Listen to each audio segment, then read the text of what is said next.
My parents forgot my birthday 3 times because their golden child's illness threw our family into chaos, so I made them suffer with one cruel move. But after 15 years of neglect growing up, my family looked pretty normal from the outside. But inside, it was like we were living in 2 different worlds. I was the older brother just by a year, but in our house, it felt like I was from a different planet compared to my sister. My sister Emily was born with chronic health problems and a physical disability. Her life was a series of doctor's visits, special accommodations, and a lot of pain. Mom and Dad did everything to make her life smoother and happier, which I get. But it meant they didn't really show up for me the same way. From as early as I can remember, my role was the healthy one, the easy kid, which meant I was expected to fend for myself a lot. My parents were always making special time for Emily, planning things that could accommodate her limitations. That stuff takes a lot of time and energy, I know, but it left little room for anything else, including me. When Emily and I were little, I remember being excited about family outings, thinking maybe this time we'd all go together. But more often than not, I ended up staying with a neighbor or dropped off at Aunt Linda's place. It was always, "We'll bring you next time," or "It's just easier if Emily doesn't have to travel too far today." Those next times for me seemed to never come. It wasn't just the trips, it was the everyday things too. Playing in the park, going for ice cream, or just watching a movie together. They always chose something that fit Emily's needs, which I understand. She needed more care. But it often felt like they forgot they had another kid who also wanted to feel like part of the family. I think the first time I really felt the sting of being the forgotten one was during one of my birthdays. It must have been my 8th or 9th birthday. There was no party, no special dinner.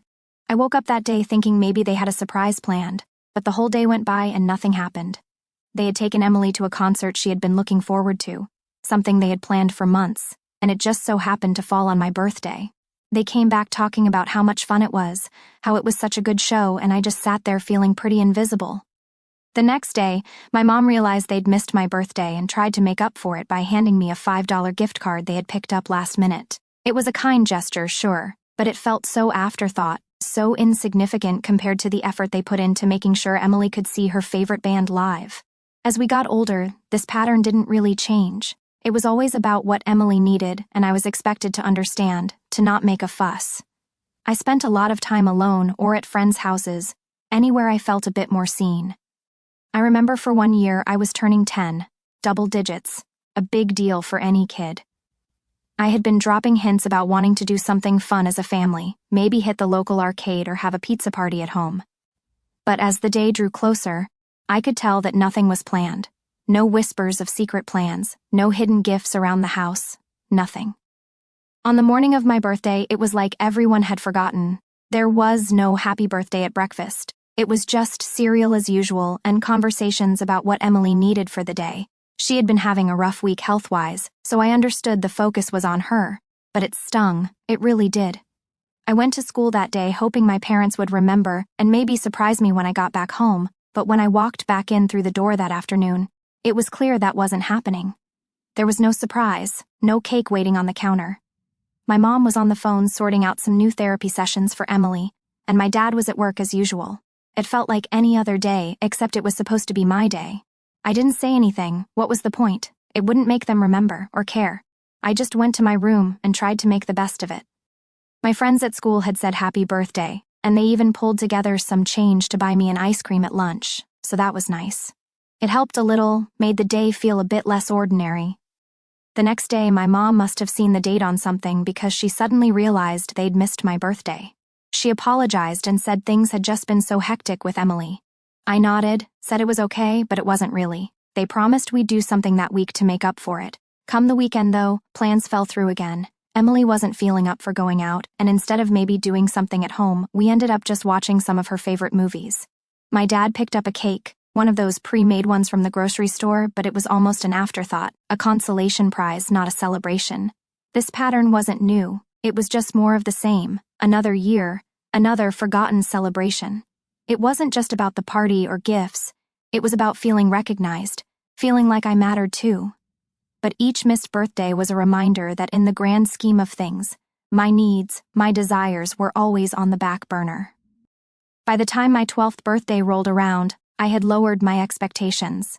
I didn't bother hinting or asking for anything. It was easier not to hope for something that wasn't going to happen. That year, I spent my birthday like it was just any other day. I did my homework, played video games, and helped around the house. My parents did remember to say happy birthday this time at least. There was a quick hug, a brief acknowledgement, and then back to the usual routine. Emily had a doctor's appointment that day, so most of the attention was on getting her ready and out the door. I think that was the birthday that hurt the most, not because it was dramatically bad or anything crazy happened, but because it was so painfully normal. There was no neglect out of malice, it was just neglect out of habit. They were so used to pouring all their energy into Emily's needs that mine just didn't register on their radar. It wasn't just birthdays either. School achievements, hobbies, things I was proud of, they all just sort of got nodded at and then brushed aside. As I got older, the disappointment started to harden into something else, resignation.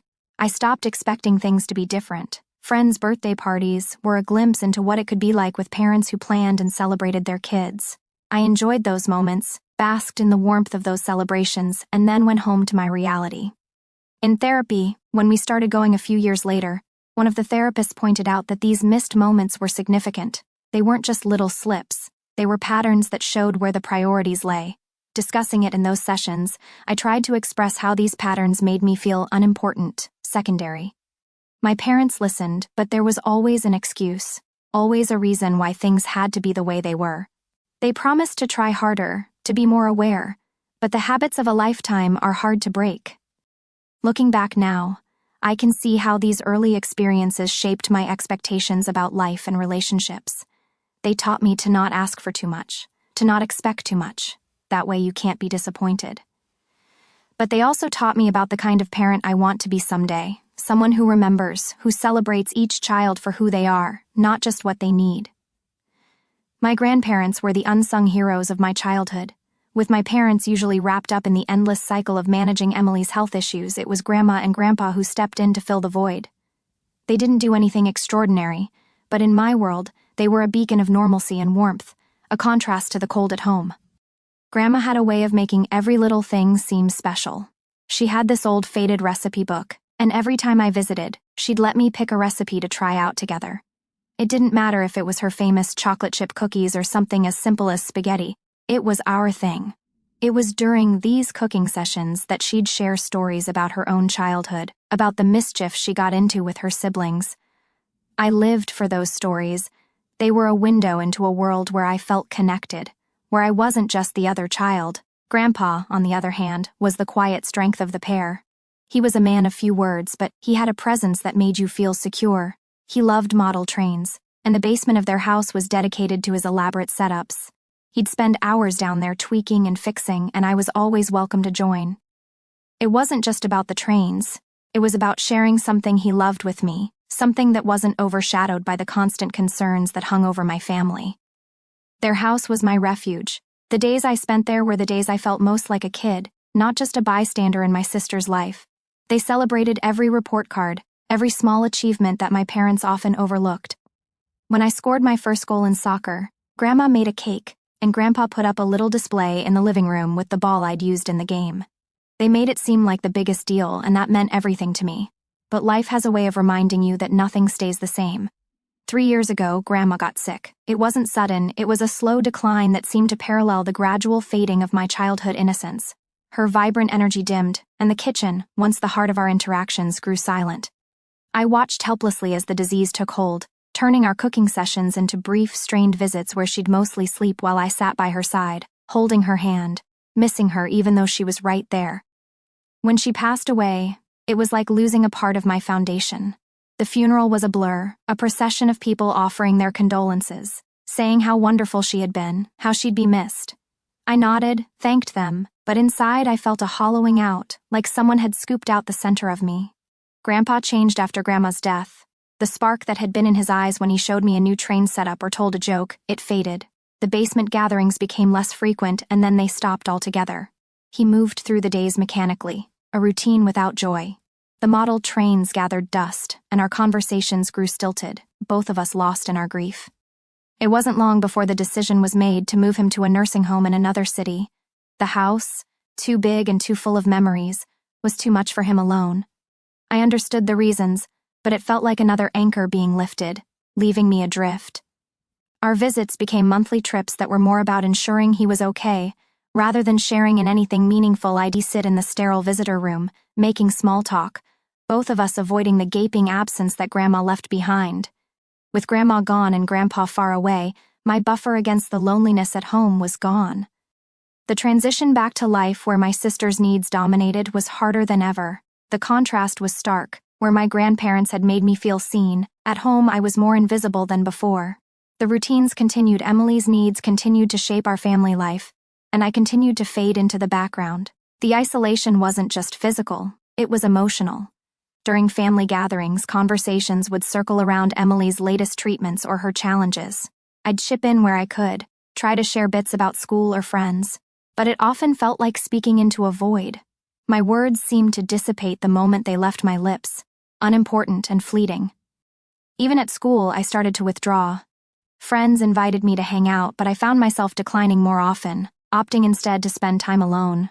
It was easier than explaining why I was down, or why I didn't feel up to pretending everything was okay. They knew about Emily, of course, but no one really understood the full weight of living in her shadow, of having my own needs and desires perpetually sidelined. The worst part was feeling guilty for these feelings. Emily didn't choose her health issues, and I knew my parents were doing their best under tough circumstances. But knowing that didn't ease the sting of neglect, nor did it fill the growing gap within me, a space where familial warmth once lived. As I navigated this new reality, I realized that I needed to find new sources of support, new ways to feel valued. I turned to teachers, to coaches, any adult who might offer a word of encouragement or a moment of recognition.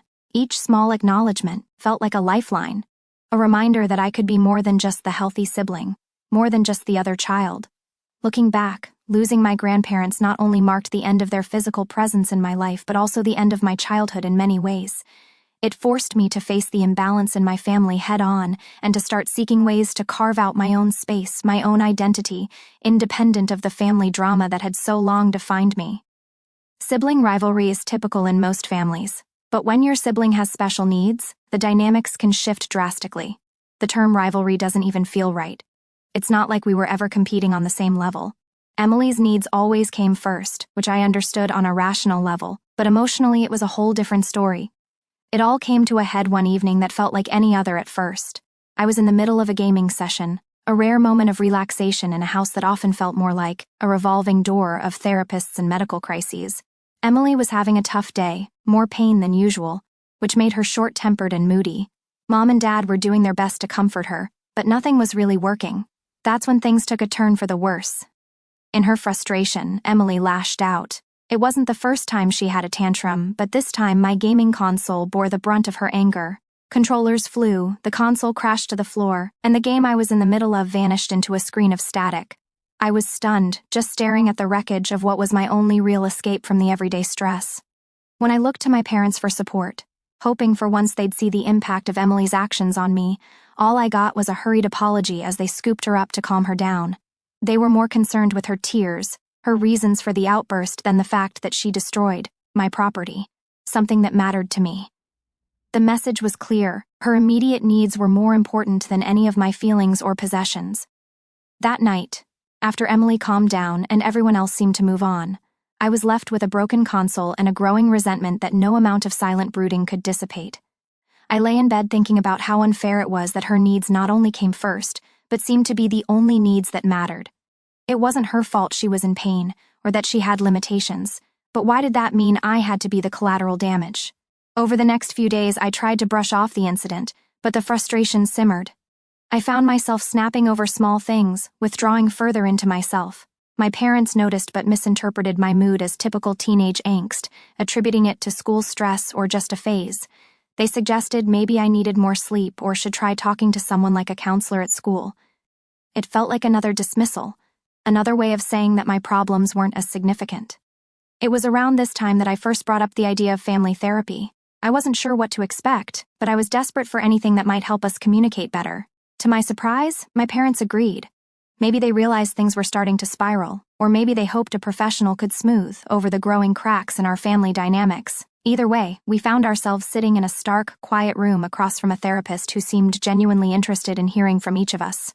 Therapy sessions started to become part of our weekly routine, While they were supposed to be a space for all of us to improve our communication and understanding, it quickly felt like we were just going through the motions.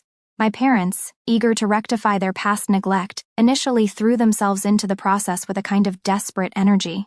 For a brief period, it seemed like we were making genuine progress.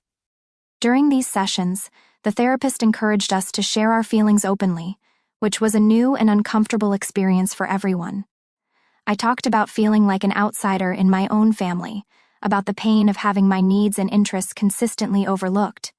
It was liberating to voice these feelings, to have them acknowledged by a professional who didn't immediately dismiss them as teenage drama.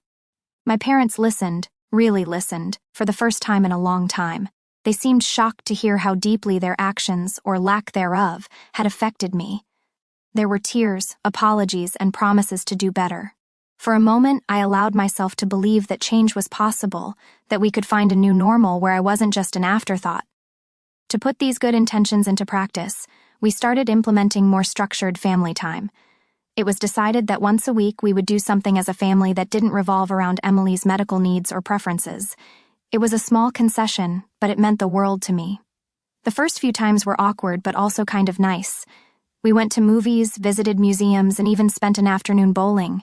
Activities that had no direct connection to hospitals, therapy, or medical discussions. However, the shift in focus didn't go unnoticed by Emily. She had grown accustomed to being the center of our parents' universe, and the sudden change sparked a deep-seated jealousy. It started with small comments here and there, subtle digs about how much fun we must have had without her, or how it was nice for her to have some quiet time at home. Her tone was light, but the underlying message was clear. She felt left out, and she wasn't happy about it. The situation escalated quickly. During what was supposed to be a calm family dinner, Emily broke down. She accused our parents of neglecting her, of forgetting about her needs in favor of spending time with me. Her reaction was intense, fueled by a mix of genuine fear of being left out and a manipulation tactic she had learned to use effectively. My parents, caught off guard and riddled with guilt, stumbled over themselves to reassure her, to apologize for making her feel that way. The backlash was immediate. Our scheduled outings became fewer and farther between, and when they did happen, they were overshadowed by the tension of Emily's displeasure. My parents were torn, trying to balance their newfound commitment to me with their instinctive need to cater to Emily's emotional and physical health. It was a balancing act they couldn't manage, and slowly but surely, things started to revert to how they had always been. Feeling guilty and responsible for the turmoil, I suggested maybe we should just go back to how things were before. Maybe it was easier if I just sucked it up and let things be centered on Emily. But the therapist, to their credit, pushed back. They pointed out that this reaction was exactly why we were in therapy, to break these unhealthy patterns, not to reinforce them. So we continued with the sessions, each one becoming more charged than the last. Emily's feelings of jealousy and abandonment became a central theme, and much of our time was spent addressing her fears and insecurities. It felt like we were moving backwards, focusing on her even in a space that was supposed to be about fixing the broader family dynamics. In a particularly heated session, Emily made a startling accusation. She claimed that our parents were favoring me over her, that they loved me more because I was the normal one. The accusation stung, and it threw our parents into a tailspin of self-doubt and confusion. They reassured her, sometimes at the expense of their own emotional well-being, and certainly at the expense of the progress we had made. It was a painful cycle to watch, and even harder to be a part of. I began to feel like the villain in my own family story, simply for wanting a bit of the attention and love that came so freely to Emily. I found myself withdrawing again, pulling back from the therapy sessions and from my efforts to be more present in the family. What was the point if it only caused more pain? The breaking point came when my parents, in an effort to manage Emily's increasing distress, suggested we all attend a different therapist, one that could perhaps offer a new perspective on our family's issues. They thought maybe a fresh start could smooth things over, but I saw it for what it was, an attempt to placate Emily and perhaps find someone who would tell them they were doing the right thing by focusing so much on her. I felt defeated. All the talks, all the sessions, all the promises of change, it seemed like they were just empty words, easily blown away by the first sign of difficulty. I was tired of fighting, tired of feeling like my presence was a burden or a cause of conflict, so I pulled away, resigned to the status quo, where Emily's world was the only one that mattered, and I was just living in it. The cycle of therapy sessions and rehashed promises became too much. I was tired, emotionally and mentally drained from the constant tug-of-war for my parents' attention. It seemed like no matter what we discussed in those sessions, the outcome was always the same. Emily's needs overshadowed everything else, and my feelings were just side notes that were acknowledged but never really addressed. The breaking point came during a particularly tense therapy session. We were all seated awkwardly, the air thick with unspoken frustrations. The therapist had been trying to guide us toward a more balanced family dynamic, but the efforts felt futile. My parents were obviously stressed, torn between their two children, and Emily was visibly upset, feeling like she was losing her grip on the only reality she knew, one where she was the primary focus. I had prepared myself to speak openly that day, to really lay out how I felt. I needed them to understand the depth of my isolation within the family, so I took a deep breath and started talking. I didn't just skim the surface with general statements about feeling left out, I dove deep. I shared how hurt I was that my achievements and milestones felt ignored, how it felt like my birthdays were just days on the calendar to them, how I felt more like a roommate than a son. The room was quiet as I spoke, the kind of silence that feels heavy, like it's holding back a storm. My parents looked shocked, perhaps not realizing how much their actions, or lack thereof, had affected me. Emily, however, seemed agitated, shifting uncomfortably in her chair as I laid out my feelings. When it was their turn to respond, the reaction was not what I had hoped for. My parents were defensive. They started with apologies as they had before, but quickly shifted to justifying their actions. They talked about the complexity of Emily's health issues, how her needs weren't just preferences but necessities. They said they were doing their best under difficult circumstances. Emily then spoke, her voice shaky with emotion. She accused me of trying to make her feel guilty for things beyond her control, of being selfish for wanting what she saw as equal attention. The words stung. It wasn't about competing with her. It was about feeling like part of the family. The therapist intervened, trying to steer the conversation back to a constructive path. But the damage was done. The air was thick with hurt feelings and accusations. I felt a mix of anger and despair. It was clear that no amount of talking was going to change the fundamental dynamics in our family. My parents were too entrenched in their roles as caregivers for Emily to see beyond her immediate needs, and Emily herself was not ready to see our family as anything but centered around her. The session ended with a tense agreement to keep trying, but as we left, I knew something had shifted for me. The faint hope I had held on to, that therapy could bring us to a better understanding, had evaporated. I was done trying to fight for attention. Done trying to explain my feelings to people who couldn't seem to grasp their importance. Over the next few weeks, I withdrew. I spent more time alone, focusing on school and my own interests outside of home. My parents noticed but seemed unsure how to bridge the gap that had widened between us. They made tentative attempts to connect, asking about my day or my plans for the weekend, but it felt hollow, like too little, too late. Emily also noticed my withdrawal, but her response was mixed. Part of her seemed relieved to have the spotlight firmly back on her. But there was also a tentative curiosity about my newfound independence. She asked me a few times about my activities, a flicker of interest in her eyes, but we were both too scarred from past conflicts to really open up again. As the weeks turned into months, my plans for the future began to take shape with more clarity. I realized that I needed to find my own path, one that didn't involve waiting for my family to recognize my needs. I started researching colleges, scholarships, and programs that interested me, pouring my energy into building a life where I didn't feel like a secondary character. My relationship with my parents remained strained. We spoke, we shared meals, we lived under the same roof, but there was an unspoken understanding that things were different now. They continued their focus on Emily, now more cautious in their interactions with me, perhaps afraid of sparking another confrontation. The suggestion to switch therapists came up again, this time with a more urgent tone from my parents. They were hopeful that a new perspective could mend the fractures within our family, but for me it felt like agreeing to start a book you already knew the ending of, pointless and exhausting. I declined.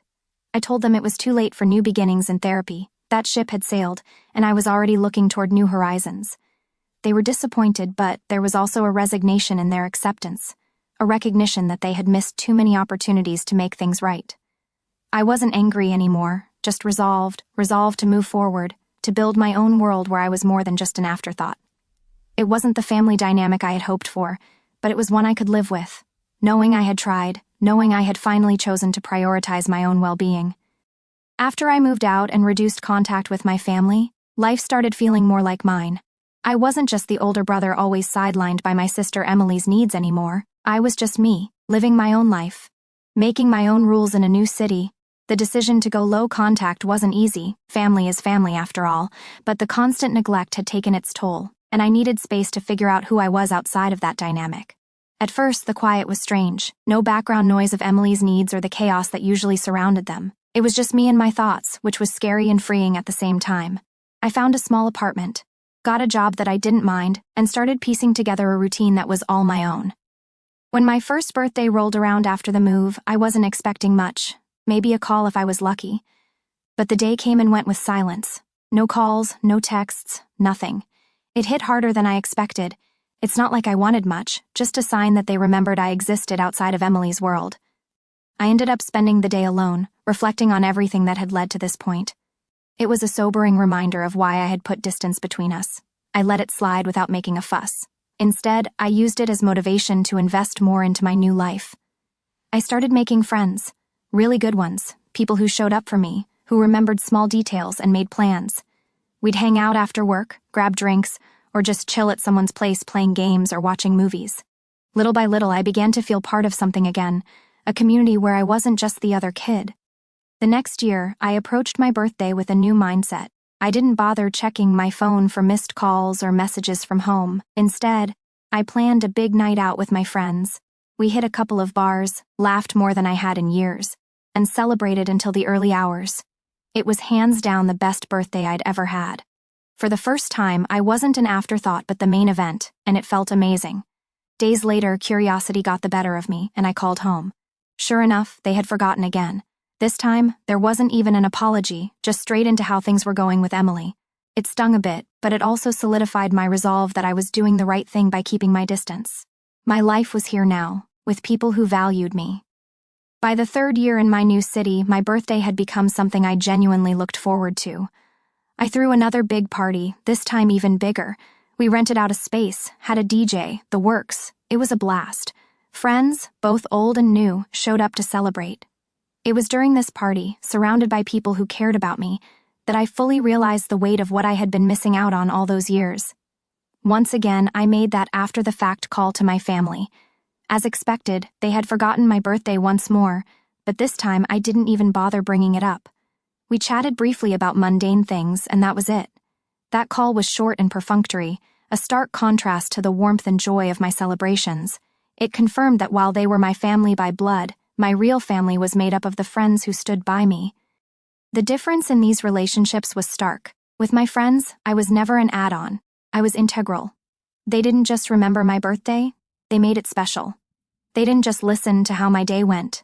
They were a part of my day. We supported each other through job changes, breakups, successes, and failures. We built a network of mutual care and respect, something I had always longed for but never quite experienced with my own family.